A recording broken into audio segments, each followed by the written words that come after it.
Welcome to Beacon of Books, where we turn the world's best books once into concise and powerful insights you can learn in just minutes. In a world where people believe that money is purely a matter of numbers and calculations, The Psychology of Money by Morgan Housel reveals a very different truth. Money is less about intelligence and more about human behavior, shaped by emotions, experiences, and mindset. Imagine a young man starting from nothing, earning a modest salary.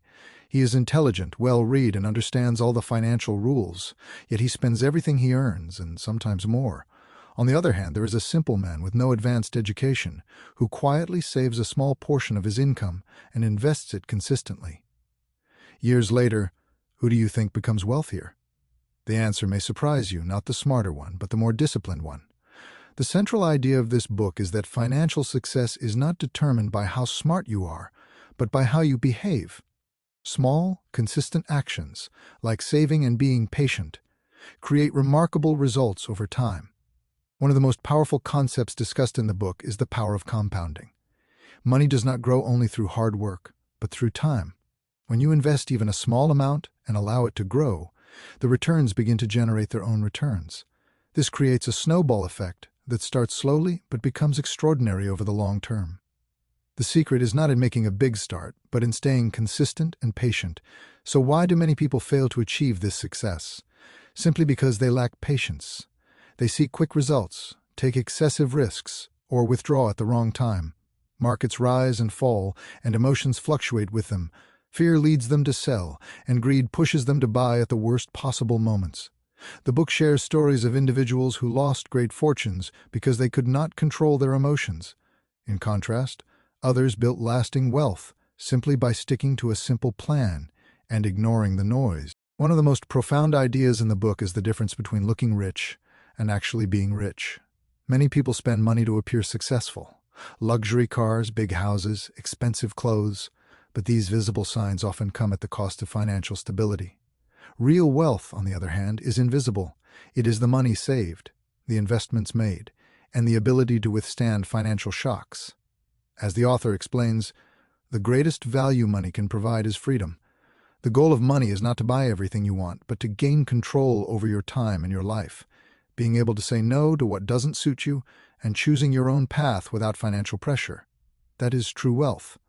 The book also highlights the importance of having a margin of safety. Life is full of uncertainty, and no one knows what tomorrow holds. That is why it is wise to always leave room for the unexpected. Do not invest everything you have, and do not take unnecessary risks. Having financial reserves brings peace of mind and resilience in difficult times. Another important point is that everyone has a unique relationship with money.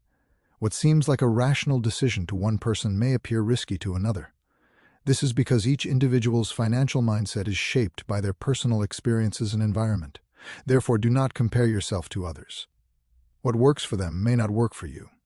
The author emphasizes that financial success does not require complexity. In fact, simplicity is often more effective. Save regularly, invest for the long term, avoid unnecessary debt, and allow time to work in your favor. These simple principles may seem ordinary, but they are incredibly powerful. One of the deeper lessons in the book is that luck and risk play a significant role in financial outcomes. Some people succeed because of favorable circumstances, while others fail despite great effort. For this reason, do not judge yourself or others solely based on results. Be humble in success and patient in failure. The book also warns against the dangers of imitation. Many people try to replicate others' success without fully understanding the risks involved. You may see someone who built wealth through a particular investment and rush to follow them, but you do not see the full picture. True success comes from understanding yourself, not copying others. A crucial question the book raises is, when is enough enough? Many people keep chasing more, even when they already have what they need. This endless pursuit can lead them to risk everything they have built. Wisdom lies in knowing when to stop and being able to say, "This is enough." In the end, the book reminds us that money is a tool, not a goal. It can give you freedom or trap you in stress. It all depends on how you use it. If you were to summarize the entire book in one idea, it would be this: small actions, driven by patience and discipline, lead to extraordinary outcomes over time. Do not chase shortcuts, and do not get distracted by noise. Start small, stay consistent, and let time do the heavy lifting. In your financial journey, always remember, the goal is not to be the richest person, but to be the most free and at peace. And that is the true wisdom behind understanding money. Not as numbers, but as a story. Your story. This was a summary of today's book from the Beacon of Books channel. If you liked the video, don't forget to like the video and subscribe to the channel to receive all the new content.